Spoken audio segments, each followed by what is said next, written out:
જય ગંગા મૈયા મિત્રો, આજે આપણે આવી ગયા છીએ હરિદ્વારમાં આવેલા હરકી પેઢી ખાતે કે ઘાટ ખાતે કે જે ગંગાજી ત્યાં વહી જાય છે. તો આપણે આજે એ ઘાટના હરકી પેઢીના ગંગાજીના મંદિરના દર્શન આપણે આજે કરવાના છીએ. અને હરિદ્વારની જે આ મેઇન ઘાટ જે ગણાય છે એ બધા જ ઘાટના તમને દર્શન કરાવીશ. અને જે ગંગા નદીને જે ધીમે ધીમે પ્રવાહ આપણો વહેતો આગળ થાય છે, જ્યારે પાણી છોડે ત્યારે જે કેમ ધીમો પ્રવાહ આગળથી વધે છે, અને હરકી પેઢી ઘાટમાં જે પાણીનો પ્રવાહ ધીમે ધીમે વધતો આવે એ હું તમને આજ બતાવીશ. અને સાથે સાથે હરિદ્વારની હરકી પેઢીનું શું મહત્ત્વ છે એ પણ જણાવીશ. તો મિત્રો, મારી સાથે મારા વિડીયોમાં બન્યા રહેજો.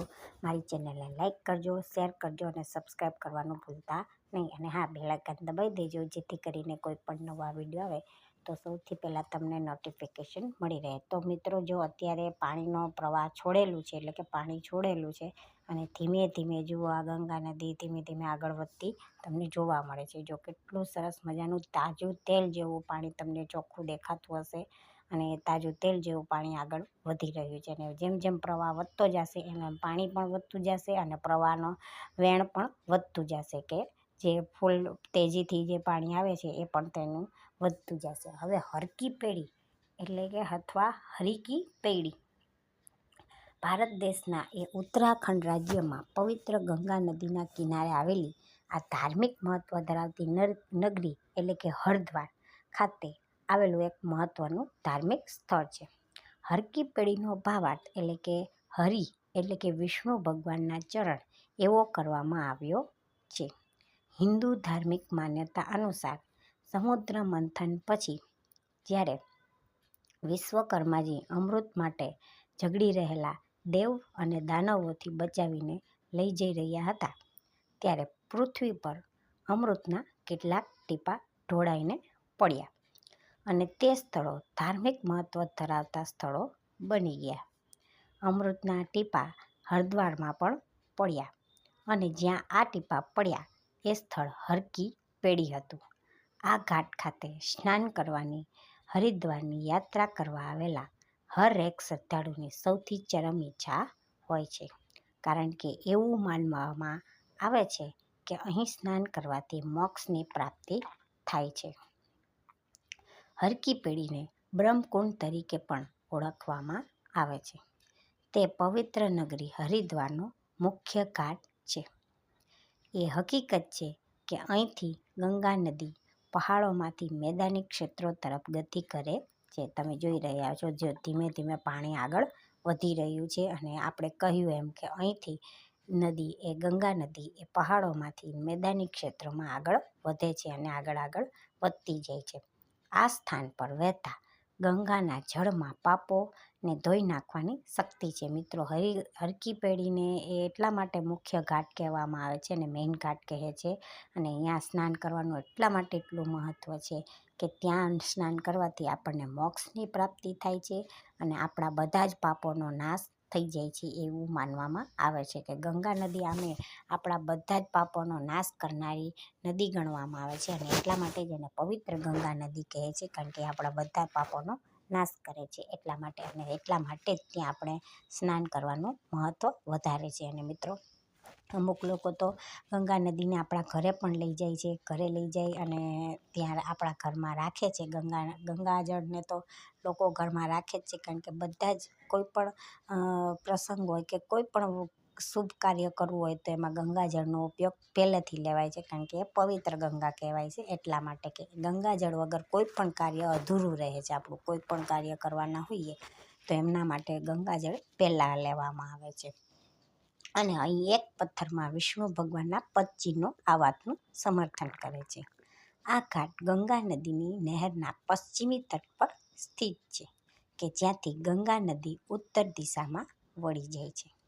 દરરોજ સાંજે સૂર્યાસ્તના સમયે સાધુ સંન્યાસીઓ ગંગા આરતી કરે છે. એટલે કે રોજ સાંજના ટાઈમે અહીંયા ગંગામાની આરતી થાય છે, કે લગભગ 6:15 સાડા 6ની આસપાસ અહીં ગંગા આરતી કાયમ કરવામાં આવે છે. એ સમયે નદીનું નીચે તરફ વહેતું જળ રોશનીયુક્ત દેખાય છે. એટલે કે જ્યાં આ રીતના આરતી થાય છે ત્યારે રોશનીયુક્ત એ નદીનું જળ દેખાય છે. અને ભક્તો આ ભવ્યતા જોઈને ભાવ વિભોર બની જાય છે.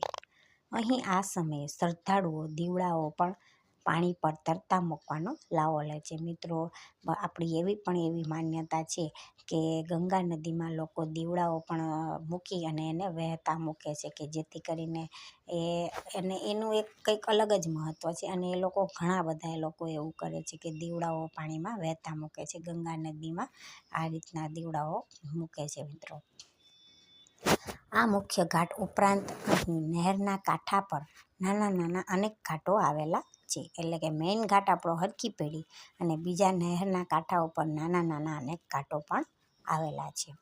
થોડા અંતરે સંતરી તેમજ સફેદ રંગના જીવન રક્ષક ટાવર મૂકવામાં આવ્યા છે. એટલે કે અહીં ટાવરો પણ ઘણા મૂકવામાં આવ્યા છે, જે સ્નાન કરી રહેલા શ્રદ્ધાળુઓ પર પાણીના પ્રવાહમાં વહી ન જાય તે માટેની વ્યવસ્થા છે. એટલા માટે ટાવર મૂકવામાં આવે છે કે સ્નાન કરેલા શ્રદ્ધાળુઓ પાણીમાં વહી ન જાય એટલા માટે અહીં થોડા અંતરે ટાવરો પણ મૂકાવેલા છે.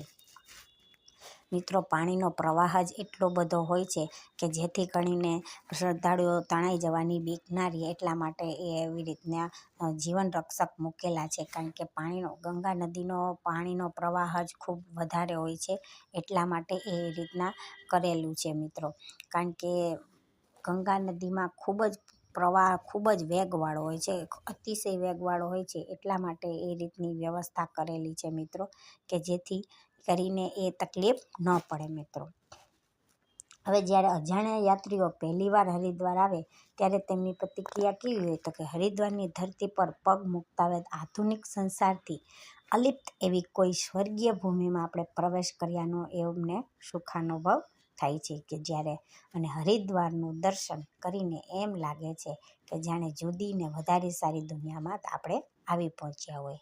જુઓ મિત્રો, આ અસ્થિ પ્રવાહ ઘાટ છે કે અહીંથી અસ્થિને પધરાવવામાં આવે છે. અહીંથી અસ્થિઓ પધરાવી અને ઘાટમાં એ ઘાટ મેઇન ઘાટ છે કે જ્યાંથી આપણે અસ્થિને પ્રવાહ કરી દઈએ, જ્યાંથી અસ્થિ પધરાવી દઈએ છીએ. હવે શિયાળાનો સવારનો સમય હોય ત્યારે હિમાલયના પર્વતીય પ્રદેશમાંથી પતિત પાવની ગંગાના સ્પર્શ સાથે આવતો ઠંડો પવન એમનો સત્કાર કરે છે અને ઉનાળો હોય તો તાપને દૂર કરીને તાજગી ભરે છે. હરિદ્વારમાં ઉતરવા માટે ઘણી બધી ધર્મશાળાઓ પણ આવેલી છે.